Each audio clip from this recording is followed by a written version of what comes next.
Hello दोस्तों, नमस्कार। आप सभी लोगों का एक बार फिर से स्वागत है आपके अपने YouTube channel pH digital education पर।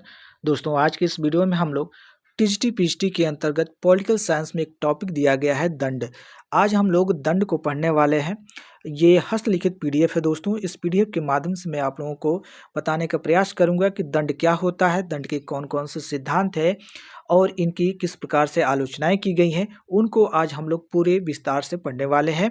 हालांकि हो सकता है कि जो अक्षर हैं आपको थोड़े से धूमिल दिखे, लेकिन मैं उसको पढ़ के आप लोगों को सुना दूंगा। यदि आप लोग नोट करना चाहें तो नोट कर लीजिएगा। यदि पूरा वीडियो देखते हैं तो मुझे उम्मीद है कि आपका कोई भी प्रश्न यहाँ से नहीं छूटेगा टीजीटी और पीएचडी में। ठीक है, तो दोस्तों चलिए स्टार्ट करते हैं। दंड।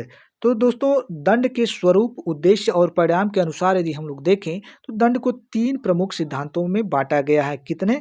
तीन। हालांकि आपको अलग अलग किताबों में आपको अलग अलग देखने को मिलेगा, कहीं कहीं चार, कहीं कहीं पांच आपको देखने को मिल जाता है, लेकिन वो जो चार पांच बनते हैं, इन्हीं तीन में से उनको खंडन करके बनाया गया है। तो सबसे जो प्रमुख तीन ही हैं और प्रमुख इन तीनों में से ही प्रश्न बनते हैं और परीक्षाओं में भी यहीं से प्रश्न पूछे जाते हैं। तो सबसे पहला जो है आपका दंड का सिद्धांत वह है कौन सा? तो प्रतिकारक यानी कि प्रतिशोधात्मक सिद्धांत। तो इसको प्रतिकारक कहिए या प्रतिशोधात्मक सिद्धांत कहिए, दोनों एक ही है।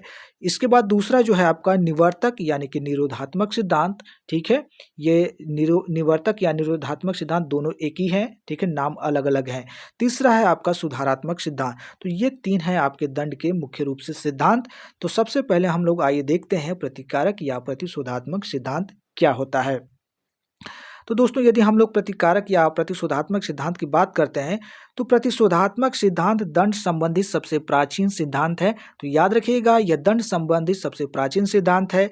इसका साधारण अर्थ यही है कि अपराधी से उसके द्वारा किए गए अपराध का बदला लिया जाए, उसके अपराध के अनुरूप उसे दंड प्रदान किया जाए।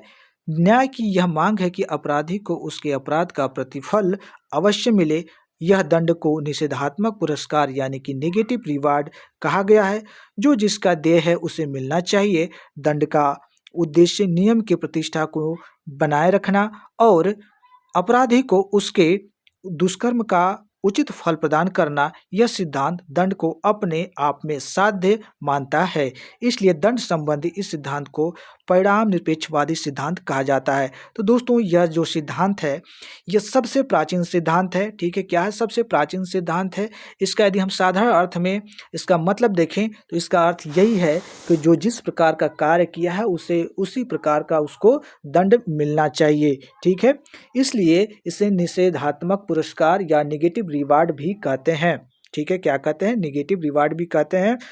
यह जो सिद्धांत है अपने आप में साध्य है। अपने आप में साध्य का मतलब हो गया कि यदि आपने मुझे किसी प्रकार से क्षति पहुंचाई है तो मैं इसके लिए साध्य हूं, यानी कि मैं सक्षम हूं कि आपको भी मैं उस अनुरूप जो है आपको प्रतिक्रिया दूंगा। ठीक है, इसलिए इस सिद्धांत को परिणाम निरपेक्षवादी सिद्धांत भी कहा गया है। आगे यदि हम लोग देखते हैं दोस्तों, तो यहाँ दंड का उद्देश्य किसी बाह्य लक्ष्य उद्देश्य की प्राप्ति करना नहीं, बल्कि अपराधी को दंड देना है। तो दोस्तों, इसका लक्ष्य ये नहीं है कि आपको किसी को दंड दे रहे हैं तो आपका कोई लक्ष्य होना चाहिए, कोई उद्देश्य होना चाहिए, बल्कि ये नहीं, बल्कि यह है कि आपको जिस प्रकार से उसने दंड दिया है आप भी क्या करेंगे? उसको दंड देंगे। बस इतना ही है, और कोई आपका लक्ष्य इसमें से नहीं होता है। ठीक है दोस्तों, उसे प्रतिफल प्रदान करना ही अपने आप में उद्देश्य हो जाता है। ठीक है, यानी कि यह उसको कह सकते हैं जिस प्रकार से उसने आपको क्षति पहुंचाई, आपका भी उद्देश्य वही बन जाता है कि जिस प्रकार से इसने मुझे क्षति पहुंचाई है मैं भी इसको क्षति पहुंचाऊंगा, यही मेरा उद्देश्य हो जाता है। पुनः यहाँ इस विषय पर विचार नहीं किया जाता है कि आहत पक्ष, ठीक है, आहत पक्ष यानी कि जो विक्टिम होगा, ठीक है, विक्टिम होगा, इस प्रतिशोध से क्या लाभ होगा। यानी कि हम यदि प्रतिशोध लेते हैं अपने विपक्षी से तो उसे हम मारते हैं या कुछ भी करते हैं तो हम इसमें यह नहीं सोचते हैं कि इससे उसका क्या हानि होगा या क्या लाभ होगा। इससे हमको कोई मतलब नहीं है, हमें केवल अपना प्रतिशोध लेना होता है। वहाँ पे आगे कहा गया कि यहाँ अपराधी में सुधार करने की भावना या दूसरों को वैसा ही अपराध करने से रोकने की भावना के साथ दंड नहीं दिया जाता।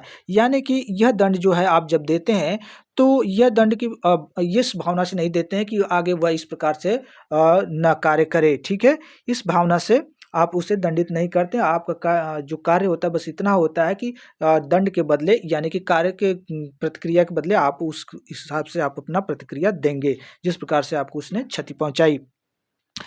आगे बताया गया है कि इस सिद्धांत का समर्थन अरस्तु, कांट, हीगल और ब्रैडले आदि आदर्शवादी विचारक मुख्य रूप से करते हैं। तो दोस्तों इस दंड के समर्थकों में देखा जाए तो अरस्तु हैं, कांट हैं, हीगल हैं, ब्रैडले हैं, ठीक है। ये जो विचारक हैं इसके जो है समर्थन करते हैं। तो यहाँ से प्रश्न बन जाएगा कि कौन से इस सिद्धांत के जो है विचारक हैं, इनमें से अरस्तु, कांट, हीगल और ब्रैडले हैं।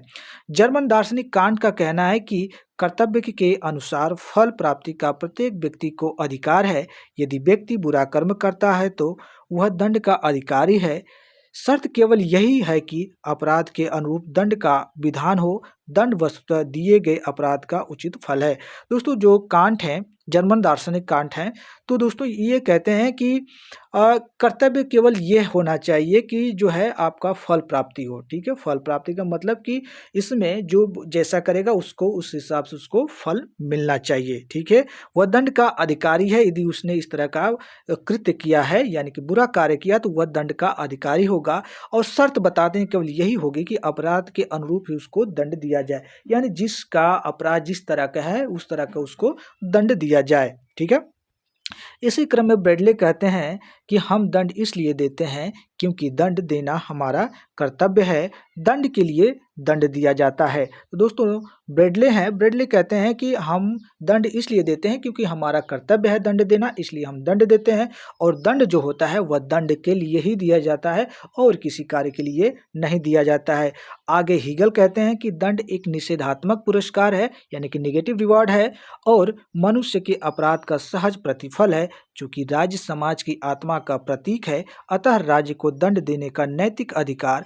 दंड के लिए राज्य की ओर से पुलिस एवं न्याय विभाग अपना अपना कार्य करते हैं।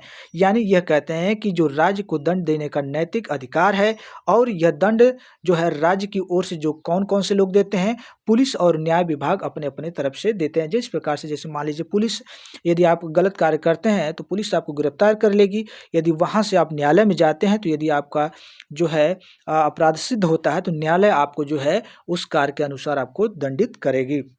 आगे देखते हैं हम लोग तो दोस्तों यहाँ पे प्रतिशोधात्मक जो सिद्धांत है इसके समर्थकों के अनुसार इसको दो दलों में विभाजित किया गया है, एक कठोरवादी और एक मृदुवादी। यानी कि कठोरवादी जो रिजिड लोग हैं उसको इस सिद्धांत को किस तरह से देखते हैं और मृदुवादी जो है इस सिद्धांत को किस तरह से परिभाषित करते हैं, इसको हम लोग देख लेते हैं थोड़ा। देखिए कठोरवादी जहाँ अपराध के समरूप ही दंड व्यवस्था की बात करते हैं, वहीं मृदुवादी दृष्टि में दंड देने के पूर्व अपराधी की अवस्था, लिंग, योग्यता, परिस्थिति की गंभीरता से विचार करना चाहिए। तो दोस्तों कठोरवादी कहते हैं सॉरी कठोरवादी जहां अपराध की समरूपता की बात करते हैं यानी कि जिस प्रकार से जो कोई कह सकते हैं कि कार्य किया है, गलत कार्य किया, उसी अनुरूप उसको दंड मिलना चाहिए। वहीं मृदुवादी कहते हैं कि भाई दंड देने से पूर्व हमको यह देखना चाहिए कि जो व्यक्ति है वह किस अवस्था में है, ठीक है, किस अवस्था में हो सकता है कहीं बीमार है हो, स्त्री है या पुरुष है, उसकी योग्यता क्या है, ठीक है, वह किस परिस्थिति में रह रहा है, इस पे हमको विचार करने के बाद ही उसको दंड देना चाहिए, ठीक है। तो ये मृदुवादी और जो है कठोरवादी अपना इस प्रकार से कहते हैं। आगे कठोरवादियों के अनुसार यदि देखा जाए तो दंड अपराध के समानुपाती होना चाहिए। न्याय की यह मांग है कि जो जैसा करे उसे वैसा फल मिले, अर्थात बड़े अपराध का बड़ा दंड और छोटे अपराध का छोटा दंड। लोक व्यवहार में यह बात स्वीकार है कि सठ के साथ सठता का व्यवहार करना चाहिए। सठे साठे समाचरित, अर्थात राज्य को चाहिए कि दुष्टों के साथ कठोर व्यवहार करे और शिष्टों को पुरस्कृत करे। तो दोस्तों कठोरवादियों का यही कहना है कि भाई सबको समान रूप से देखना चाहिए, जिस प्रकार का जो जैसा कार्य करेगा उससे उसका उस अनुरूप उसको फल मिलना चाहिए। यानी आप कठोर कार्य किए हैं, मतलब गलत कार्य किए तो आपको कठोरता के साथ आपको दंड भी दिया जाएगा।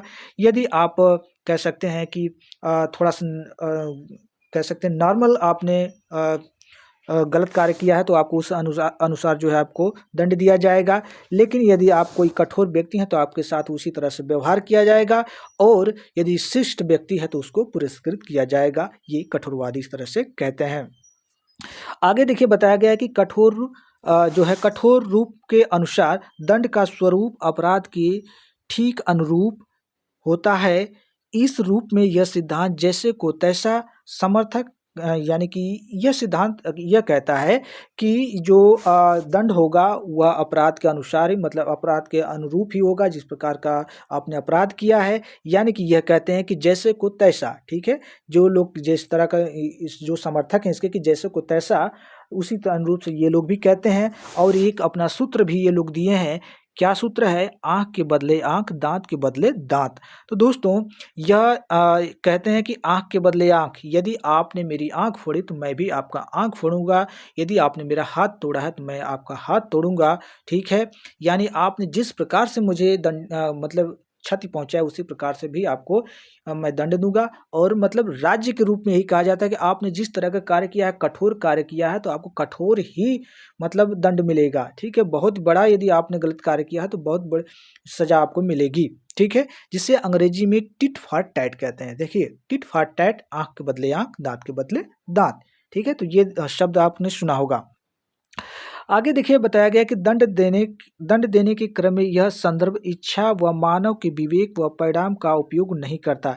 यानी कि यह जो प्रतिशोधात्मक दंड का सिद्धांत है, यह मानव की इच्छा व मानव विवेक का जो परिणाम है उसका ये नहीं कह सकते हैं कि सोचता है कि आगे इसका क्या परिणाम होगा, क्या इसकी उपयोगिता हो सकती है।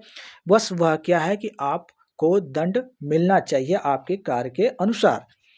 आगे देखिए बताया गया कि जो मृदु लोग हैं वह इस प्रतिशोधात्मक सिद्धांत को किस अनुसार कहते हैं, बताते हैं। प्रतिशोधात्मक सिद्धांत का यह रूप अपराध के स्वरूप एवं परिस्थिति को ध्यान में रखकर अपराधी को दंड देने की वकालत करता है। यह दंड का उद्देश्य अन्य को अपराध करने से रोकना, पीड़ित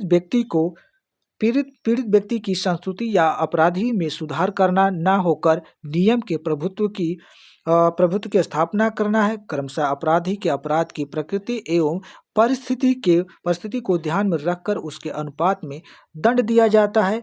आधुनिक राज्य के दंड विद्वानों में इसकी स्वीकृति दिखाई देती है। प्रतिशोधात्मक सिद्धांत के इन दोनों रूपों में मृत्यु दंड को स्वीकार किया गया है। दोस्तों तो मृत्यु रूप के लोग वही हैं कि मतलब व्यक्ति को देखते हुए दंड दिया जाए, ठीक है? व्यक्ति किस प्रकार से है, किस हालात में है, ठीक है? यदि हो सकता है कि व्यक्ति को सुधार करने की आवश्यकता है तो सुधार भी थोड़े करने का उसको मौका दिया जाए। लेकिन दोनों ही ये जो सिद्धांत है मृदु और कठोरवादी, यह जो है मृत्यु दंड को स्वीकार करते हैं। यानी कि यदि आपने इस तरह का कार्य किया है तो आपको मृत्यु दंड मिलना चाहिए, ठीक है? यानी मृत्यु दंड को दोनों ही ये स्वीकार करते हैं प्रतिशोधात्मक सिद्धांत के अंतर्गत। आगे हम लोग देखते हैं कि जो सेथना है दोस्तों, ठीक है? सेथना एक विचारक हैं जो कहते हैं कि दंड का प्रतिशोधात्मक सिद्धांत नैतिक न्याय की संस्कृति पर आधारित है। इस सिद्धांत की मान्यता है कि समान से समान की उत्पत्ति होती है। वस्तुतः प्रतिशोधात्मक सिद्धांत का मूल प्रयोजन समान न्याय एवं सामाजिक व्यवस्था की स्थापना करना है। तो दोस्तों सेथना का ये स्टेटमेंट है कि दंड का प्रतिशोधात्मक सिद्धांत नैतिक न्याय की संस्कृति पर आधारित है और कहते हैं इस सिद्धांत की मान्यता है कि समान से समान की उत्पत्ति होती है, ठीक है? तो ये इनका स्टेटमेंट है, आप इसको नोट कर लीजिएगा। आगे हम लोग देखते हैं इस सिद्धांत के कुछ दोष, ठीक है? किस प्रकार से इसका दोष हो सकता है, क्योंकि दोस्तों कभी भी यदि हम इस सेंस में चलें कि जिसने जैसा किया है हम उसके साथ वैसा ही व्यवहार करेंगे तो सभी लोगों इस तरह से सोचने तो अराजकता उत्पन्न हो जाएगी समाज में। तो उसी चीज़ को देखिए यहाँ पे किस तरह से बताया गया है। देखिए सिद्धांत के दोष, यह बदला लेने के सिद्धांत पर आधारित है। तो दोस्तों याद रखिए यह बदला यानी कि हमेशा बदले की भावना से यह रहता है, आधारित है, जो कि अनुचित है, जो कि ठीक नहीं है। गांधी जी का मानना है, यहाँ गांधी जी का देखिए दिया गया, कोट किया गया कि गांधी जी का मानना है कि हिंसा का अंत कभी भी हिंसा से नहीं हो सकता। अच्छाई की बुराई का उपचार है, अच्छाई ही बुराई का उपचार है। यानी वो कहते हैं कि अच्छाई ही व्यक्ति के अंदर की जो बुराई है उसको खत्म कर सकती है। अहिंसा ही हिंसा का अंत है। जिस प्रकार से रहीम का भी इस तरह से क्या कहना है कि जो तो को काटा बुवै ताहि बोऊं तो फूल, तो ही फूल को फूल है, बाकी है त्रिशूल। तो ये रहीम का स्टेटमेंट है और गांधी जी भी इस तरह से कहते हैं कि हमें अहिंसा के माध्यम से, ठीक है, हिंसा को खत्म कर सकते हैं, अच्छाई के माध्यम से बुराई को हम समाप्त कर सकते हैं, ठीक है, क्योंकि यह सिद्धांत जो है बदले की भावना को, ठीक है, क्या करता है, बढ़ावा देता है। आगे यदि हम लोग देखते हैं दोस्तों, तो यह सिद्धांत एक बुराई के बदले दूसरी बुराई को अपनाता है। तो बिल्कुल एक व्यक्ति यदि बुरा करता है आपके साथ, तो यदि आप अच्छे हैं, इसी सिद्धांत से यदि आप ये जाएंगे कि नहीं उसने मेरे साथ बुरा किया तो मैं भी उसको इस तरह से दंडित करूंगा, तो आप भी उसके साथ बुरे हो जाते हैं। तो उसी चीज़ को यहाँ पे बताया गया कि यह सिद्धांत एक बुराई के बदले दूसरी बुराई की अपनाता है, यानी कि एक तो बुराई किया और जो दूसरा व्यक्ति है वह भी अब बुराई को अपना रहा है। आगे बताया गया कि राज्य को प्रतिशोध लेने वाली संस्था बना देता है, यानी कि राज्य जो हो जाएगी इस प्रकार से, इस तरह से यदि दंड देने लगे सभी लोगों तो क्या हो जाएगा, वह एक प्रतिशोधात्मक कह सकते हैं कि संस्था बन जाएगी। यह असत्य और बर्बरतापूर्ण है जो परिस्थितियों एवं संदर्भों को ध्यान नहीं देता। दोस्तों यह बात भी एकदम गलत है और बर्बरतापूर्ण है, जो कि परिस्थितियों और संदर्भों को ध्यान में नहीं रखती है कि किस प्रकार की इस समय परिस्थिति है, कि क्या करना चाहिए हमें। यह सिद्धांत व्यक्ति के सुधार की संभावना को नकारता है। दोस्तों यह जो सिद्धांत है, व्यक्ति में यदि कोई सुधार है होना है तो उसकी संभावनाओं को एकदम सिरे से खारिज कर देता है, क्योंकि बदले की भावना होती है। आगे ये बताते हैं कि यह सिद्धांत अपराधी की मन स्थिति और अपराध की परिस्थितियों पर ध्यान नहीं देता, यानी अपराधी यदि हो सकता है कि वह कह सकते हैं मानसिक रूप से विकृत हो, इसलिए वह अपराध किया हो, ठीक है, इस स्थिति को वह ध्यान में नहीं रखता है, ठीक है, क्योंकि ये तो केवल बदले की भावना से चलता है कि व्यक्ति हमारे सामने कैसा है हमको इससे नहीं मतलब, उसने क्या किया है इससे मतलब हो जाता है यहाँ पे। आगे यदि हम देखते हैं दूसरा सिद्धांत जो है निवर्तक सिद्धांत, ठीक है, कौन सा, निवर्तक सिद्धांत। तो निवर्तक सिद्धांत के अंतर्गत हम लोग देखेंगे दोस्तों, निवर्तक सिद्धांत देखिए कहता है, इस सिद्धांत के अनुसार दंड स्वयं साध न होकर अपराधों के निवारण का साधना है। इसके अनुसार अपराधी को दंड देने का उद्देश्य दूसरों का भविष्य में उसी प्रकार के अपराध करने से रोकना है।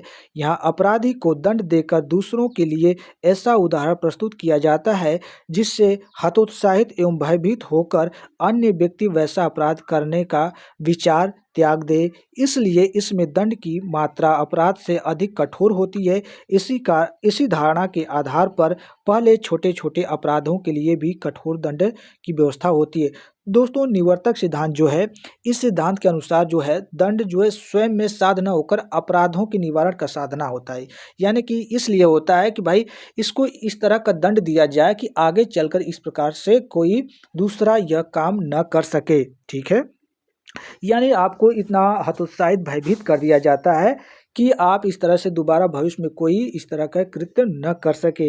इसलिए छोटे छोटे अपराधों के लिए कभी कभी कठोर दंड भी दिया जाता है। इस सिद्धांत का यही मानना है, ठीक है। आगे यदि हम लोग देखते हैं, इस सिद्धांत की अभिव्यक्ति न्यायाधीश के इस सूत्र वाक्य से होती है कि तुम्हें केवल भेड़ चुराने के लिए दंडित नहीं किया जा रहा है, बल्कि इसलिए दंडित किया जा रहा है कि आगे भेड़ की चोरी न हो। स्पष्ट है कि दंड संबंधी यह सिद्धांत एक परिणाम सापेक्षवादी या, ठीक है, कह सकते हैं परिणाम सापेक्षवादी या ये कह सकते हैं टेलीलॉजिकल है, ठीक है, टेलीलॉजिकल है। तो दोस्तों याद रखिएगा ये सिद्धांत सीधा सीधा इस सिद्धांत पे आधारित है कि आपको जो दंड दिया गया है वह केवल इसलिए नहीं दिया गया कि आपने भेड़ को चुराया है, ठीक है, आपको केवल इसलिए नहीं दिया गया आपको आपने भेड़ चुराया, बल्कि इसलिए दिया जा रहा है कि आप दोबारा से भविष्य में भेड़ न चुराएं, इसलिए आपको यह दंड दिया गया है, ठीक है। तो यानी कि यदि मान लीजिए कोई उदाहरण के तौर पर दिया गया कि यदि कोई भेड़ चुराता है तो उसको दंड दिया गया, तो इसलिए नहीं कि आपने भेड़ चुराया है, इसलिए दिया गया कि आगे आपको देखकर भी कोई अन्य भेड़ न चुराए और आप भी न चुराएं, ठीक है, इसलिए। आगे बताया गया है कि यह सिद्धांत भी अपने चरम रूप में मृत्युदंड को स्वीकार करता है, यानी कि यह सिद्धांत भी क्या करता है कि मृत्युदंड को स्वीकार करता है, क्योंकि यह जो सिद्धांत है इसलिए दिया जाता है कि आगे कोई इस तरह का काम न करे। यदि किसी को मृत्युदंड दिया जाएगा तो वह भयभीत हो जाएगा, तो वो आगे इस तरह का वह कार्य नहीं करेगा। निवारक सिद्धांत में जहां अपराधी के दंड द्वारा अन्य व्यक्तियों को वैसा ही अपराध करने से रोका जाता है, वहीं दंड के निरोधात्मक सिद्धांत इस निरोधात्मक सिद्धांत द्वारा उस व्यक्ति को बार बार अपराध करने से रोका जाता है। इसमें दंडित व्यक्ति को वैसा अपराध करने के अयोग्य बना दिया जाता है। जिस प्रकार से यदि उदाहरण के रूप में देखा जाए तो किसी भ्रष्ट अधिकारी का पदच्युत कर देना इस सिद्धांत के समर्थकों के अंतर्गत यदि हम देखें तो बेंथम, ग्रीन, बोशांके ब्रिटिश चिंतकों के और विचारधाराओं में देखने को मिलती हैं। तो सीधे सीधे बात इसमें ये कहा गया है कि ये जो सिद्धांत है दोस्तों, ये इसलिए दिया जाता है कि आगे चलकर यदि आपने कोई कृत्य किया है तो आगे आप इस तरह से काम नहीं करेंगे, इसलिए दिया जाता है। आपको हो सकता है मृत्युदंड भी दिया जाए, जिसके कारण अन्य लोग भी हैं जो कि आपको देखकर इस तरह के कार्य नहीं करेंगे। जिस प्रकार से उदाहरण के रूप में बताया गया कि किसी भ्रष्ट अधिकारी को उसके पद से यदि हटा दिया जाए तो दूसरा कोई अधिकारी है तो वह भी इस दंड को देखेगा तो वह गलत कार्य नहीं करेगा और अपने जो पद की प्रतिष्ठा को बनाए रखेगा। ठीक है, इसके समर्थकों में यदि हम लोग देखें इस सिद्धांत के तो बेंथम है, ग्रीन है, बोशांके हैं। ठीक है, इस प्रकार के जो हैं जो समर्थक ये लोग हैं। ठीक है, तो ये कह सकते हैं इस सिद्धांत के समर्थक हैं। तो ये दो सिद्धांत के हम लोग जो चीज़ों को हमने देखा, इसी क्रम में इस सिद्धांत के जो समर्थकों में बेंथम महोदय हैं वह कहते हैं यदि दंड कठोर हो और सार्वजनिक रूप से दिया जाए तो वह अपराधों के निवारण में सहायक सिद्ध होता है। ऐसी व्यवस्था अधिकतम व्यक्तियों के अधिकतम सुख के हित में सहायक होती है। जैसे आप देखते हैं कि बेंथम जो है अधिकतम व्यक्तियों के अधिकतम सुख की बात करते हैं और वही कहते हैं कि यदि दंड कठोर होगा और सार्वजनिक रूप से दिया जाएगा तो वह अपराधों के निवारण में सहायक सिद्ध होगा, यानी कि इसे देखकर कोई दूसरा व्यक्ति इस तरह का कार्य नहीं करेगा और कहते हैं कि इस प्रकार से अधिकतम व्यक्तियों के अधिकतम सुख के हित की बात हो सकती है। बोसांके कहते हैं कि दंड का प्रयोजन व्यक्ति के अचेतन मन को सचेत करना है, जिससे दंड की पीड़ा का भय उसे पुनः अपराध न करने के प्रति सचेत करे, क्योंकि अपराध करते समय मनुष्य का चेतन मन दंड के प्रति जागरूक नहीं रहता। तो दोस्तों ये बोसांके कहते हैं कि दंड का प्रयोजन व्यक्ति के अचेतन मन को सचेत करना, यानी कि जो आपका अचेतन मन है उसको सचेत करना है कि आप मतलब एकदम रेडी हो जाइए, इस तरह का आप कार्य मत करिए। ठीक है, और कहते हैं कि जिससे दंड की पीड़ा का भय हो उसे पुनः हो जाए, यानी कि आपको दंड आपके अंदर जो आपका अचेतन मन है यदि ये चीज़ें आपके अंदर बैठ गई तो आप आगे भविष्य में इस तरह के भय के कारण यानी कि पीड़ा जो होगी तो आप दोबारा इस तरह से कार्य नहीं करेंगे, ये कहते हैं बोसांके महोदय, और व्यक्ति का रहेगा जागरूक बन जाएगा। इस सिद्धांत के दोष यदि हम लोग देखते हैं दोस्तों, ठीक है, हो सकता है ये आपको न दिखे तो मैं आपको बता देता हूँ पढ़ के, बाकी आप लोग समझ लीजिएगा। दोस्तों यहाँ अपराधी को एक साधक के रूप में प्रयुक्त किया जाता है, साधन के रूप में प्रयुक्त किया जाता है। इसमें अन्य व्यक्तियों को अपराध करने के लिए रोकने के लिए अपराधी को दंड दिया जाता है। नैतिक दृष्टि से उचित नहीं है ये बात। कांट और कह सकते हैं कांट जैसे विचारक इसका विरोध करते हैं। कांट के अनुसार मनुष्य अपने आप में साध्य और उसे साधारण नहीं बनाया जाना चाहिए। ठीक है, साधन नहीं बनाया जाना चाहिए। तो दोस्तों यह सिद्धांत के दोष का मतलब ये इसमें यही दोष बताया गया है कि यह जो है व्यक्ति को इसलिए अपराध करने के लिए दिया जाता है और नैतिक दृष्टि से यह उचित नहीं है, क्योंकि आप उसको इतना कठिन कह सकते हैं कि दंड दे देंगे, इतना कठोर दंड दे देंगे तो हो सकता है कि वह जो व्यक्ति उसके अंदर जो सुधार होने की चीज़ें हो सकती थी वह ना हो पाए और समाज में कह सकते हैं इस तरह से गलत मैसेज जाएगा। ठीक है, आगे हम लोग देखते हैं दोस्तों, तो यह सिद्धांत भय पर आधारित है, अतः अनैतिक है, क्योंकि ये दोस्तों बहुत कठोर इसमें दंड दिया जाता है। इसके कारण यह कह सकते हैं कि भय पर आधारित और अनैतिक है। अपराधी पर कठोर दंड की प्रतिक्रिया हानिकारक होती है। वह सुधरने के स्थान पर पेशेवर अपराधी भी हो सकता है। यानी कोई व्यक्ति मान लीजिए छोटा कार्य, छोटा कोई ऐसा कृत्य किया है जो कि गलत है, उसको कठोर से कठोर दंड दे देंगे तो हो सकता है कभी कभी आदी हो जाएगा वह, ठीक है। तो आप इसमें सुधार की संभावना कम हो जाती है। आगे आप देखेंगे दंड की कठोरता के भय से अपराधी अपराध करना बंद नहीं करते, बल्कि अपराध को अधिक से अधिक छिपाने का प्रयास करते हैं, ठीक है। यानी कि ये दंड की जो कठोर की भावना है, इस तरह की भावना से व्यक्ति के अंदर ये नहीं होगा कि बल्कि वह दंड करना छोड़ देगा, बल्कि वह दंड किया भी रहेगा तो उसको छुपाने का प्रयास करेगा कि मैंने दंड नहीं किया है, क्योंकि वो डरेगा कि हमको बहुत कठोर दंड मिलेगा। वो बार बार अपने आप को बचाने का प्रयास करेगा। अब देखते हैं, ये तो दोष हो गया दोस्तों, इसके महत्व को हम लोग देख लेते हैं।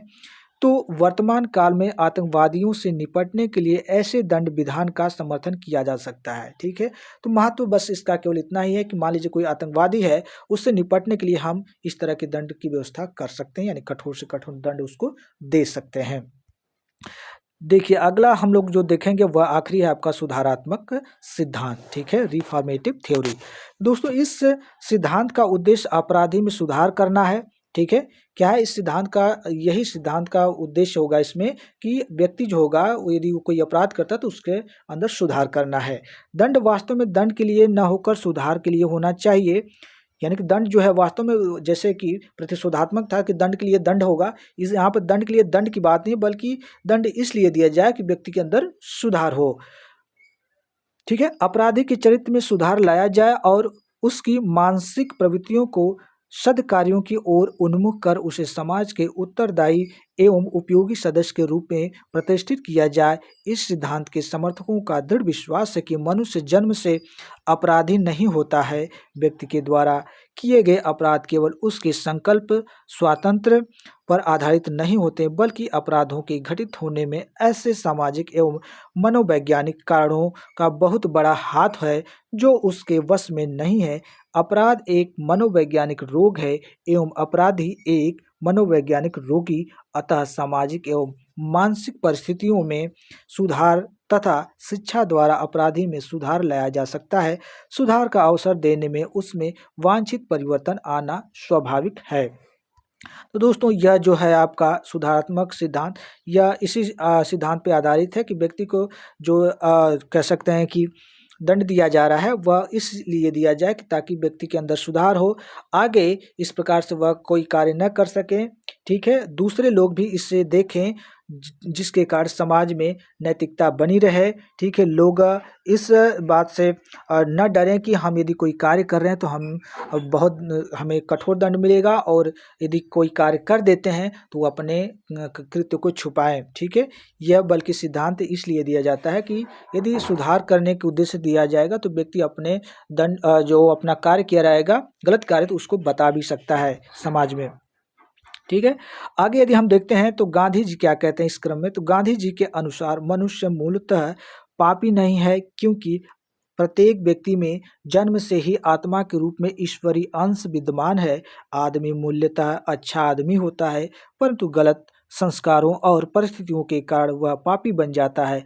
चूंकि व्यक्ति में ईश्वरीय अंश विद्यमान है, अतः उसमें सुधार की संभावना भी है। इसलिए गांधी अनुसार पाप से घृणा करो, पापी से नहीं। जिस प्रकार इस क्रम में गांधी जी कहते हैं कि भाई गांधी जी के अनुसार यदि देखा जाए तो मनुष्य मूल रूप से जन्म से पापी नहीं होता है, ये उसकी जो परिस्थितियां होती हैं, और कहते हैं कि व्यक्ति के अंदर ईश्वरीय शक्ति जो है वह विद्यमान होती है। क्योंकि वह कहते हैं कि व्यक्ति मनुष्य जो है यह शुरू से ही गलत कार्य नहीं करता है, बल्कि उसकी जो परिस्थितियां होती हैं, संस्कार होते हैं, इसके कारण वह कह सकते हैं कि गलत व्यक्ति बन जाता है, पापी बन जाता है, ठीक है। और जो उसके अंदर ईश्वरीय अंश विद्यमान है उसमें यदि हम सुधार की संभावना करें तो वह व्यक्ति सुधर भी जाएगा। और इसी क्रम में गांधी जी कहते हैं कि पाप से घृणा करो, पापी से नहीं। यानी कि व्यक्ति जो है उसके कृत्यों से आप घृणा करें, उस व्यक्ति से नहीं। आप अपने कर्मों के बजाय आप यदि इस तरह से कुछ करते हैं कृत्य तो व्यक्ति हो सकता है सुधर जाए आपकी संगति में आकर, ठीक है। आगे देखिए बताया गया है कि सुधारात्मक सिद्धांत के कुछ समर्थकों का कहना है कि अपराध की प्रकृति एक रोग की भांति है। जिस तरह रोगों की चिकित्सा हो सकती है उसी प्रकार अपराधी की प्रवृत्ति की भी चिकित्सा हो सकती है। इसीलिए यह सिद्धांत किसी भी परिस्थिति में मृत्यु दंड को स्वीकार नहीं करता, क्योंकि मृत्यु के फलस्वरूप आपराधिक सुधार की संभावना सदा के लिए समाप्त हो जाती है। दोस्तों, सुधारात्मक सिद्धांत है, यह कहते हैं कि ये जो इसकी प्रकृति कहते हैं एक रोग की भांति, जिस प्रकार से किसी रोग को चिकित्सा के माध्यम से ठीक किया जा सकता है, उसी प्रकार से अपराधी की भी चिकित्सा हो सकती है, यानी उसमें भी सुधार हो सकता है। उसे उस परिस्थिति में यदि ढाल दिया जाए तो वह भी क्या है, सुधर सकता है। यदि उसको मृत्यु दंड दे दिया जाए तो उसके सुधार करने की संभावना तो छोड़िए, वह तो हमेशा के लिए ही खत्म हो जाएगा। ठीक है, आइए इसके कुछ दोष भी हम लोग देख लेते हैं। सुधारात्मक जो सिद्धांत है इसके भी दोष हैं। अब कौन कौन से दोष हैं? प्रत्येक अपराध का कारण मानसिक उन्माद या शारीरिक दोष नहीं होता है। बहुत से अपराध जानबूझकर अतिरिक्त लाभ या मनोरंजन मात्र के लिए किए जाते हैं। अगर कोई धनवान व्यापारी मिलावट करे तो ऐसी स्थिति में उसे चिकित्सकीय सुधार की नहीं अपितु दंड के भय की आवश्यकता है। जैसे कि सुधारात्मक सिद्धांत कहते हैं कि मान लीजिए कोई व्यक्ति के अंदर सुधार हो सकता है, तो उसके लिए हमें सुधार करना चाहिए। ठीक है, हो सकता है मानसिक रूप से वह गड़बड़ हो, शारीरिक रूप से गड़बड़ हो, तो उसमें सुधार किया जा सकता है। लेकिन कहीं-कहीं आप देखेंगे तो इसका हमें उल्टा देखने को मिलता है। मान लीजिए कोई ऐसा कह सकते हैं कि व्यापारी हो या कोई बनिया हो, जो कि कह सकते हैं कि गलत तरीके से तौलता हो या कुछ भी करता हो, तो उसमें आप सुधार की संभावना नहीं करेंगे। उसके लिए तो आप उसको दंड ही दे सकते हैं, उसके चिकित्सीय सुधार की आवश्यकता नहीं है। उसे आप दंड दीजिए, वह कितनों के साथ वह गलत कर रहा है। तो यही चीज़ यहाँ पे बताया गया है कि यह कहीं-कहीं जो चीज़ें हैं इसका हमको दोष देखने को मिल जाता है। सुधारात्मक सिद्धांत मुख्यतः बालकों एवं पहली बार अपराध करने वालों के साथ लागू हो सकता है। दोस्तों, ये जो सुधारात्मक सिद्धांत है, अधिकतर आप देखेंगे जो छोटे बालक होंगे या जो कोई पहली बार गलत कार्य किया, उस पे लागू करना ये आसान होता है। परंतु कठोर पेशेवर अपराधी एवं संभवतः दुष्ट प्रकृति वाले लोगों के संबंध में यह सिद्धांत परिणाम विहीन है। यानी कि जो पेशेवर होंगे, बार-बार करते हैं, और जो कह सकते हैं दुष्ट प्रकृति वाले लोग हैं, उसमें इस सुधारात्मक सिद्धांत काम नहीं करेगा। आप उसके लिए दंड की व्यवस्था आपको तो करना ही पड़ेगा। आगे देखिए, बताया गया कि यदि दंड को हल्का कर दिया जाए तो कारागार विश्राम स्थली बन जाएंगे। बिल्कुल सही बात है, कारागार यानी कि जेल जो है उसको हल्का कर दिया जाएगा तो कारागार जो है एक विश्राम स्थली बन जाएगा। मतलब कि लोग यहाँ से अपराध करेंगे और कारागार में जाएंगे, आराम से रहेंगे। ठीक है, इसी चीज़ को यहाँ पे बताया गया है। यानी कि आपको हल्का नहीं करना चाहिए, जिस प्रकार का उसने कार्य किया है कहीं कहीं आपको उस तरह से आपको दंडित करना पड़ेगा। ऐसे में अत्यधिक बड़े लाभ को अवैधानिक ढंग से प्राप्त करके हल्के दंड का मांग करने वालों की लंबी कतार खड़ी हो जाएगी। बिल्कुल, इस तरह से कह सकते हैं कि बड़े-बड़े जो लोग हैं अपराध करेंगे और हल्के अपने कह सकते हैं कि अपने अनुरूप जो है सज़ा मांगेंगे, और कह सकते हैं कि वहाँ पे बहुत लंबी लाइन लग जाएंगी अपराधियों की। ठीक है, आगे देखते हैं दोस्तों वर्तमान स्थिति। वर्तमान स्थिति की बात की जाए तो आधुनिक युग में इस सिद्धांत को मानवतावादी दृष्टि से अधिक महत्व प्राप्त है। इसलिए यह सिद्धांत सर्वाधिक प्रचलित और कह सकते समर्थित है। यानी कि यह सिद्धांत कह सकते हैं बहुत ही प्रचलित है, इसलिए कि लोगों में सुधार की बात की जाती है। हर जगह देखेंगे आप कि सुधार की बात की गई है कि भाई देखिए, ज़रूरी नहीं कि किसी व्यक्ति को बहुत कठोर दंड देकर ही उससे सुधार किया जा सकता है। उसे आप समझा बुझा कर या हो सकता है किसी अन्य तरीके से भी कर सकते हैं। यह आधुनिक युग की कह सकते हैं कि जो लोक कल्याणकारी राज्य है, इसकी यह बहुत बड़ी एक तरह से कह सकते हैं कि चीज़ है। तो इस चीज़ को यह प्रचलित किया गया है और इसे लोग समर्थन देते हैं। आगे यदि हम लोग देखते हैं दोस्तों निष्कर्ष रूप में कि इन सिद्धांतों को पढ़ने के बाद क्या निष्कर्ष हमको देखने को मिलता है। ठीक है, तो क्या निष्कर्ष है, आइए उस निष्कर्ष को भी हम लोग देख लेते हैं। दोस्तों देखिए, निष्कर्ष रूप में बताया गया है कि इन तीनों सिद्धांतों का सम्यक विवेचन करने पर पता चलता है कि इन तीनों सिद्धांतों में सत्य का अंश विद्यमान है, परंतु साथ ही साथ दंड के इन तीनों सिद्धांत की अपनी अपनी सीमाएं भी हैं। दंड का उद्देश्य व्यक्ति को अपराध करने से रोकना, अपराधी में सुधार लाना, अपराधी को सजा देना, परंतु दंड का विद्यमान करते समय यह ध्यान रखना आवश्यक है कि दंड केवल एक साधन है और इसलिए दंड संबंधी अनिवार्य रूप से वैधानिक और सामाजिक कल्याण है। अतः इन तीनों सिद्धांतों के उचित सम्मिश्रण से ही दंड के आदर्श सिद्धांत की रूपरेखा तैयार की जा सकती है। तो दोस्तों यदि तीनों का यदि हम विवेचन करें तो कहीं न कहीं अपने अपने रूप में ये कहीं न कहीं सही भी हैं, कहीं न कहीं गलत हैं। तो इसलिए इन तीनों सिद्धांतों को इस रूप में हम लोग प्रयोग करें कि जहाँ हमें जिस प्रकार के दंड की आवश्यकता पड़े उस प्रकार से हम उसे दंड दे सकें। इसलिए हम ऐसे चीज़ों से बचें कि हर व्यक्ति को एक ही प्रकार से दंड दिया जाए, सभी लोगों को समान रूप से इस तरह से करेंगे तो हो सकता है समाज में अनियमितताएँ फैल जाएँ, अराजकताएँ फैल जाएँ। तो इस तरह से एक कह सकते हैं समाज कल्याणी राज्य की हम कल्पना नहीं कर सकते हैं। तो हमें तीनों ही दंड के सिद्धांतों को लेकर चलना पड़ता है, ठीक है? तो दोस्तों ये था हम लोगों का आज का टॉपिक दंड पॉलिटिकल साइंस में। मुझे लगता है कि आपने एक बार में नहीं यदि समझ में आया होगा तो 2 बार देख लीजिएगा, थोड़ा फॉरवर्ड करके देख लीजिएगा, बार-बार सुनिएगा या तो आप स्क्रीनशॉट ले लीजिएगा, हो सकता है तो आप नोट्स भी बना लीजिएगा, ठीक है? इससे ज़्यादा आपके प्रश्न नहीं बनते हैं। बाकी जो इसके समर्थक वगैरह थे मैंने इसमें बीच-बीच में उनके स्टेटमेंट वगैरह को दिखा दिया। हालाँकि ये पीडीएफ था दोस्तों हस्त लिखित, तो इसमें हो सकता है कि आपको थोड़ी-सी राइटिंग अच्छी नहीं लगी हो, वो अलग बात है। ठीक है, कहीं-कहीं आपको धुंधला दिखा हो, उसको आप लोग मैनेज कर लीजिए। बाकी कंटेंट बहुत अच्छे थे मेरे हिसाब से। आपको कैसे लगे हैं, वीडियो में कमेंट करके ज़रूर से बताइएगा। मिलते हैं किसी नेक्स्ट वीडियो में, तब तक के लिए थैंक यू, धन्यवाद।